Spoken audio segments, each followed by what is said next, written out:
로마서 제3장 1절에서 8절 말씀입니다.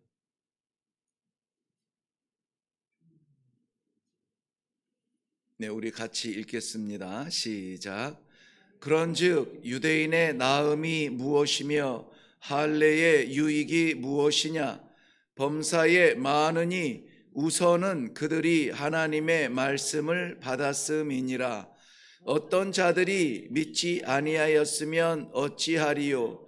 그 믿지 아니함이 하나님의 미쁘심을 패하겠느냐? 그럴 수 없느니라. 사람은 다 거짓되되 오직 하나님은 참되시다 할지어다.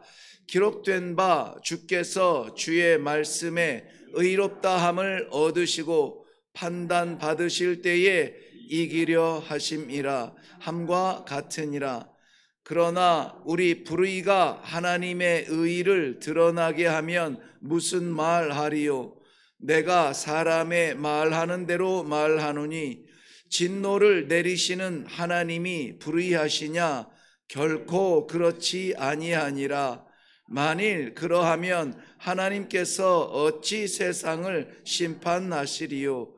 그러나 나의 거짓말로 하나님의 참되심이 더 풍성하여 그의 영광이 되었다면 어찌 내가 죄인처럼 심판을 받으리요? 또는 그러면 선을 이루기 위하여 악을 행하자 하지 않겠느냐? 어떤 이들이 이렇게 비방하여 우리가 이런 말을 한다고 하니 그들은 정죄 받는 것이 마땅하니라. 아멘, 아멘. 우리 먼저 기도하겠습니다. 하나님은 사랑이시라. 그 사랑 때문에 우리가 오늘도 이렇게 주님 전에 올라왔습니다.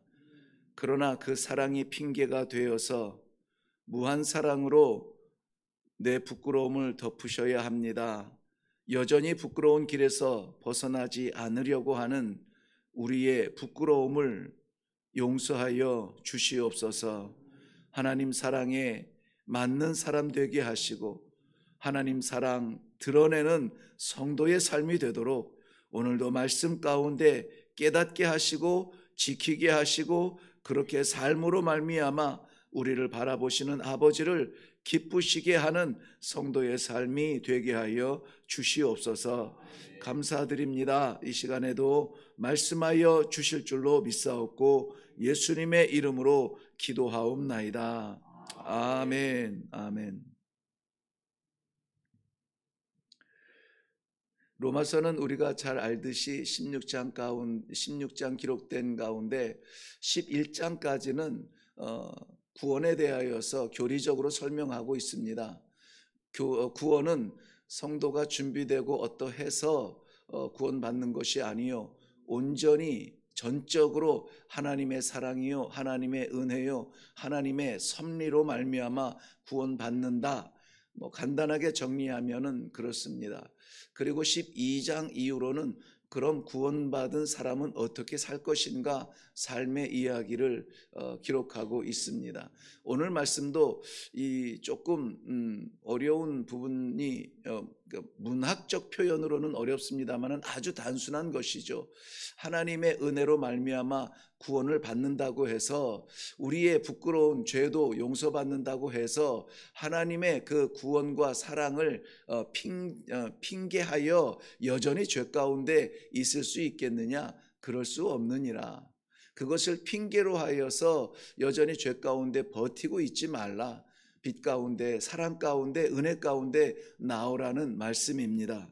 우리는 지난 2장에서 형식적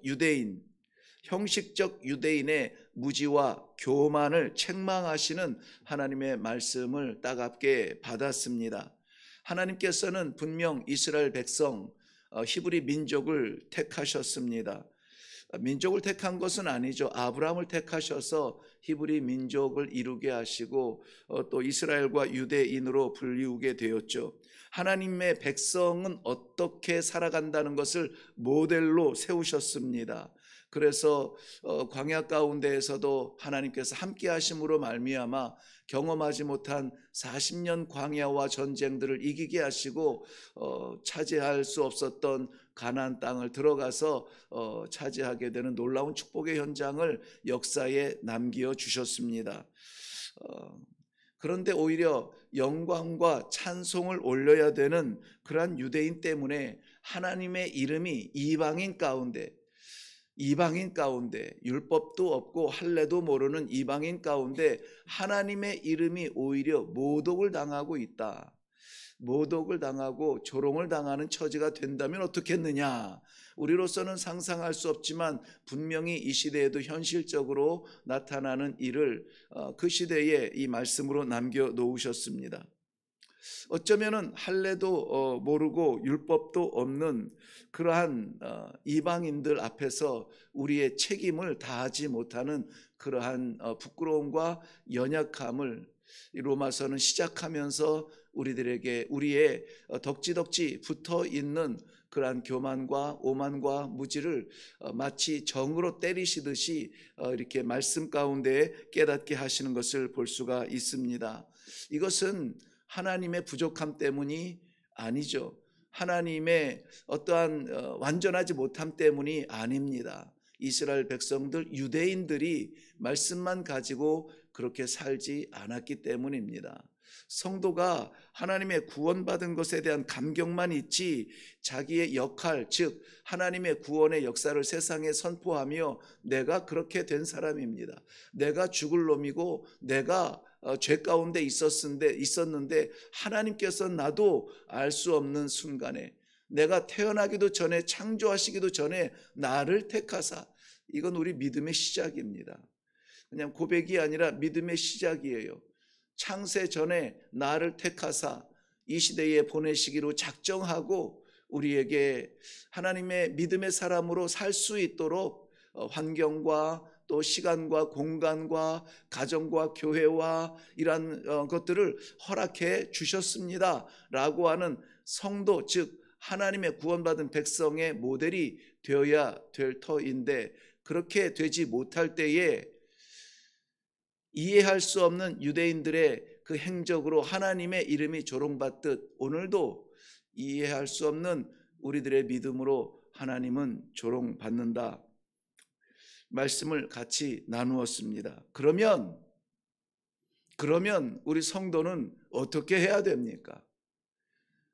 마음껏 어디에 나가서 내 이름에 내 명함에 아무개 교회 장로요, 목사요, 권사요, 내 이름에 성도요라고 대놓고 드러내고 교제할 수 없는 그러한 반수반인이라는 그 신화에 나오는 이야기가 있죠. 우리 성도들이 반은 성도요, 반은 세상인 것처럼 편리한 쪽으로 살아가는 경우가 없지 않아 있는데 어떻게 해야 되겠는가 하는 것입니다. 오늘 이 말씀을 통하여서 우리 성도들의 삶의 결단을 보여주실 때에 우리가 그것을 순종하여서 이 하루를 정말 하나님께서 기뻐하시며 영광 받으실 그러한 우리의 아버지 창조주로 예배 받으시기에 합당하신 그 이름 되게 우리가 그 이름을 그렇게 불러야 될 줄로 믿습니다. 첫 번 시작은 우리 먼저 회개해야 되죠. 우리가 그렇게 살지 못함으로 우리 아버지가 모욕을 당하고 있다면 잘못했습니다. 내가 잘못했습니다. 하나님의 은혜가 부족합니까? 하나님의 사랑이 부족합니까? 하나님의 섭리하심이 미완성입니까? 그렇지 않잖아요. 창세전에 작정하신 것을 이루시고 예수 그리스도를 십자가에 못 박으심으로 말미암아 완성하시고 그것 바라보도록 우리에게 오늘도 기회를 주시고 말씀을 주시고 이렇게 살아갈 수 있는데 우리가 그것을 그대로 살아가지 못한 부끄러운 삶을 살았습니다 하는 이러한 하나님 앞에 회개하고 어디서 떨어졌는지, 어디에서 무너졌는지, 어디에서 타협하고 있는지, 내가 믿음으로 살기를 원하지만 어떤 문제 앞에서는 여지없이 나는 무너지는 연약함을 볼 수밖에 없는지 그 무너진 자리를 우리는 깨달아 알고 보수하고 다시 세워서 하나님께서 기회를 주셨을 때에 결코 무너지지 아니하는 성도의 삶을 살 수 있는 그 믿음의 저력을 오늘 이 아침에 받을 수 있기를 주님의 이름으로 축원합니다. 왜 성도들은 무너질까요? 말씀은 받고 우리가 그 약속을 믿고 있는데 흔들림이 없는 신앙이 있는데 왜 무너집니까? 말씀하여 주시는 그 삶을 살지 못하기 때문에 그래요. 제단만 쌓았다고 해서 위로받으려고 하면은 안 됩니다. 우리가 감히 절대적으로 우리와 비교하고 싶지 아니하는 가인의 제단을 우리는 기억합니다. 가인도 제단을 쌓았으니 됐다. 땀 흘려서 애쓰고 수고하고 정말 밤잠 이루지 못하고 내 모든 삶을 다 바쳐서 거둔 이 열매를 드렸으니 됐다라고 했지만 하나님께서는 가인의 제단뿐만이 아니라 가인을 받지 아니하셨다. 성경은 분명히 말씀하고 있으세요. 아벨의 제물을 받은 것이 아니라 아벨과 그 제물을 받으셨다라고 말씀하셨습니다. 그러므로 우리의 예배를 받으시는 것이 아니라 우리의 삶과 나 자신과 내 삶과 예배를 받기를 원하시는 하나님 앞에 일주일에 주일날 한 번의 예배, 매일 드려지는 이 한 시간의 예배로 우리의 신앙을 다했다라고 말하는 것이 아니라 이 예배는 하나님의 뜻을 구하는 자리요, 삶의 현장에서 그 말씀대로 살아가겠다고 결단하는 자리가 우리의 제단인 것입니다. 그러므로 하나님의 사랑을 받아 구원을 받았으면 구원받은 그 사랑으로 살아가야 할 것입니다. 세상의 질서와 세상의 방법이 아니라 하나님의 방법으로 살아가야 할 것입니다. 어떻게 그렇게 살 수 있느냐고요? 쉬운 길이 아니죠. 이것을 쉬운 길이다, 복된 길이다, 영광의 길이다, 찬란한 길이다 라고만 말하는 것은 그것은 사입입니다. 예수님께서도 친히 말씀하시기를 우리가 세상에서는 고난과 고통과 멸시를 당한다. 그럼에도 불구하고 이 구원의 확신과 하나님의 사랑의 확신과 예수 그리스도의 십자가에 대한 분명한 복음의 삶을 살기로 작정했던 바울 사도는 어떻게 했습니까? 그 부끄럽고 그 고난과 그 고통과 그 모욕과 그 핍박과 그 살인의 위험과 그러한 자리를 피해서 돌아가지 않았습니다. 이 길을 달려간다라고 말하고 고백하고 있었던 것입니다. 바울 사도를 부러워할 것이 아니라 오늘 우리는 이 시대의 바울 사도처럼 그렇게 살아가야 될 것입니다. 지금 이 시대에 예배가 예배되기 어렵고 성도가 성도로서 떳떳하고 담대하게 살아갈 수 없는 타협적 신앙으로 살아가야만 하는 이러한 안타까운 시대에 우리가 회복해야 될 것입니다. 지금이야말로 기도할 때입니다. 지금이야말로 하나님을 찾아 우리의 부끄러움과 부족함을 내려놓고 포기하고 기도하고 회개하고 울부짖고 하나님의 새로운 길을 찾고 그렇게 한 발을 내디뎌야 될 때입니다. 세상이 험악해졌다고요? 세상이 무서워졌다고요? 우리가 그것을 보면서 혀를 찰 일이 아니라 우리가 영향력을 끼치지 못하고 성도들이 그 앞서서 길을 보여주지 못하고 하나님께서 파송하신 자리에서 하나님의 영광과 찬송과 그 길을 향한 우리들의 걸음을 보여주지 못한 우리들이 회개하고 하나님 앞에 기도하고 주님 다시 한번 기회를 허락하여 주옵소서.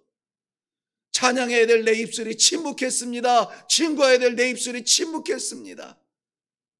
길이 훤히 보이는데 가야 될 길이 보이는데 잠시의 유혹 때문에 눈을 질끈 감았습니다. 내 방법대로 하려고 했습니다. 내 인생을 만들려고 했습니다. 내 가정을 만들려고 했습니다. 내 교회를 만들려고 했습니다. 내 삶을 위하여서 신앙했습니다. 우리가 회개하고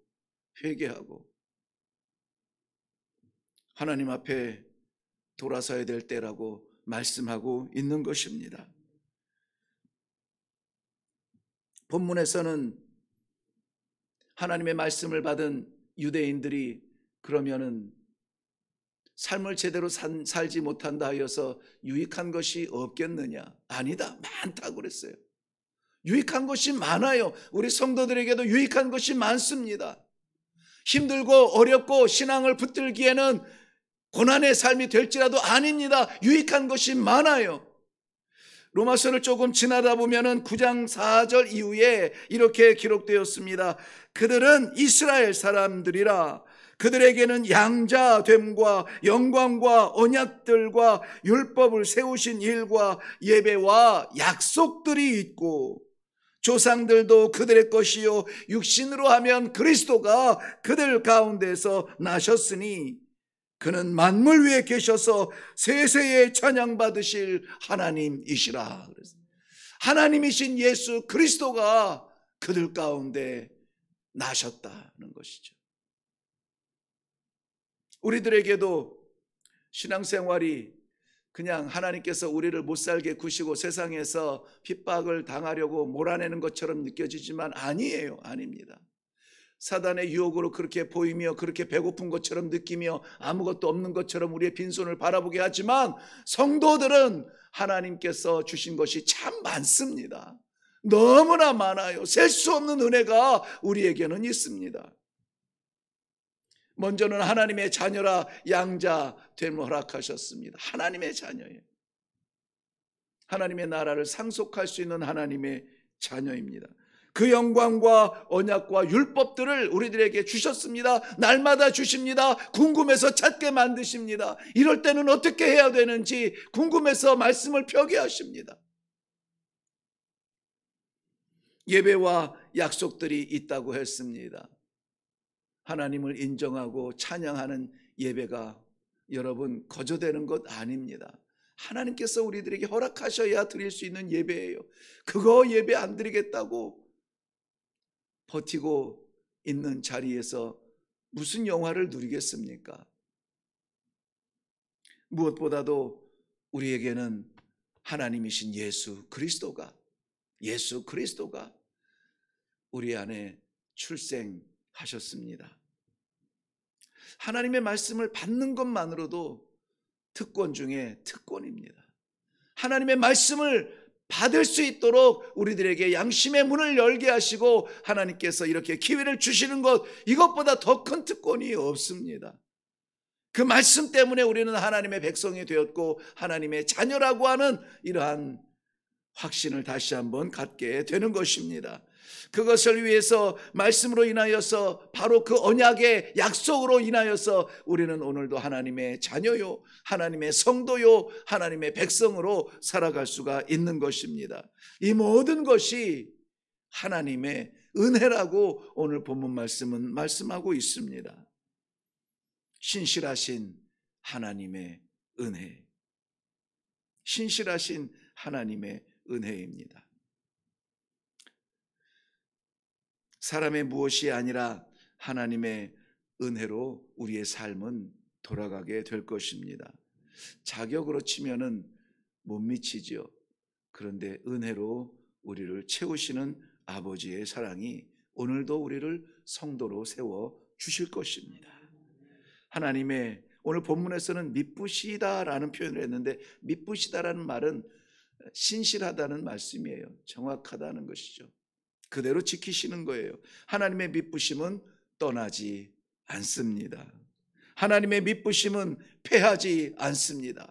하나님의 신실하심은 우주 만물을 지으신 하나님께서는 먼지보다 미약한 나를 향한 그 구원의 역사를 지키시고 떨어지지 아니하도록 오늘도 이렇게 말씀의 기회를 주시고 오늘도 그 길을 바로 걸어갈 수 있도록 우리 가슴이 뜨겁게 하시고 연약하여서 걸을 수 없을 때에 힘내서 걸으라고 내면의 세계에서 기도 가운데 능력을 부어 주실 줄로 믿습니다. 우리 하나님께서는 떠나지 아니하세요.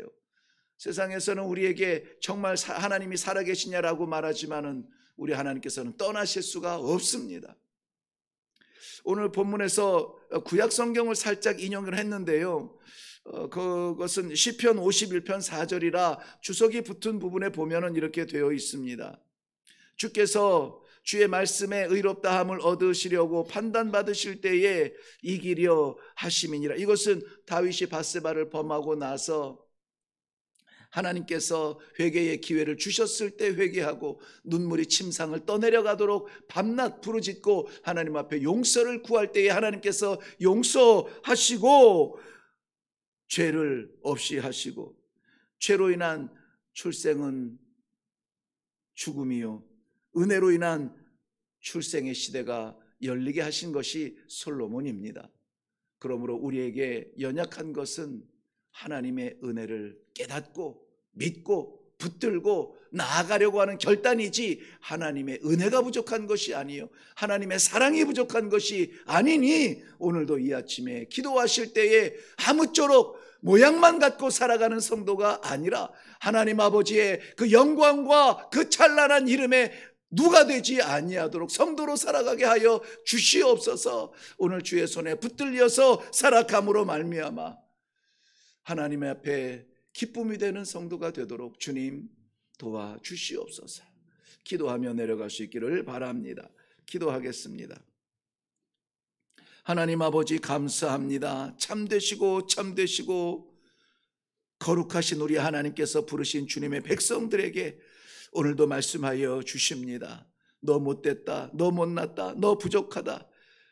그리하여서 채찍처럼 주시는 말씀이 아니라 그러니 나와 함께 하자, 같이 가자, 내 말을 새기고 내 말대로 같이 한번 일어나 보자, 위로의 소망의 말씀을 주심을 인하여 감사합니다. 이 기회를 우리가 의지적으로 버리지 아니하고 우리 하나님 아버지 말씀 아멘으로 받아서 말씀대로 한번 살아보는 복된 하루가 되게 하여 주시옵소서. 이루어 주실 줄로 믿사옵고 예수님 이름으로 기도하옵나이다. 아멘. 아멘. 삶의 어려운 자리에서 눈물 뿌려질 자리에서 우리 자신을 보면 도저히 못 일어납니다. 그러나 신실하신 우리 하나님께서 구원받은 백성들 세상에서 멸망당하지 아니하도록 우리에게 기도의 기회를 주시고 회개의 기회를 주시고 돌아설 수 있는 기회를 주심이라 믿고 유대인에게 하시는 말씀처럼 책망하는 말씀이 아니라 오늘도 우리들에게 주시는 기회 하나님 감사합니다. 이 말씀 주셔 감사합니다. 하나님의 그 사랑하심을 받았으니 하나님 이 사랑을 증거하며 나누며 복음으로 살아드리는 삶이 되게 하여 주시옵소서. 기도하며 내려갈 수 있기를 바랍니다. 우리 다 같이 기도하겠습니다. 살아계신 아버지 은혜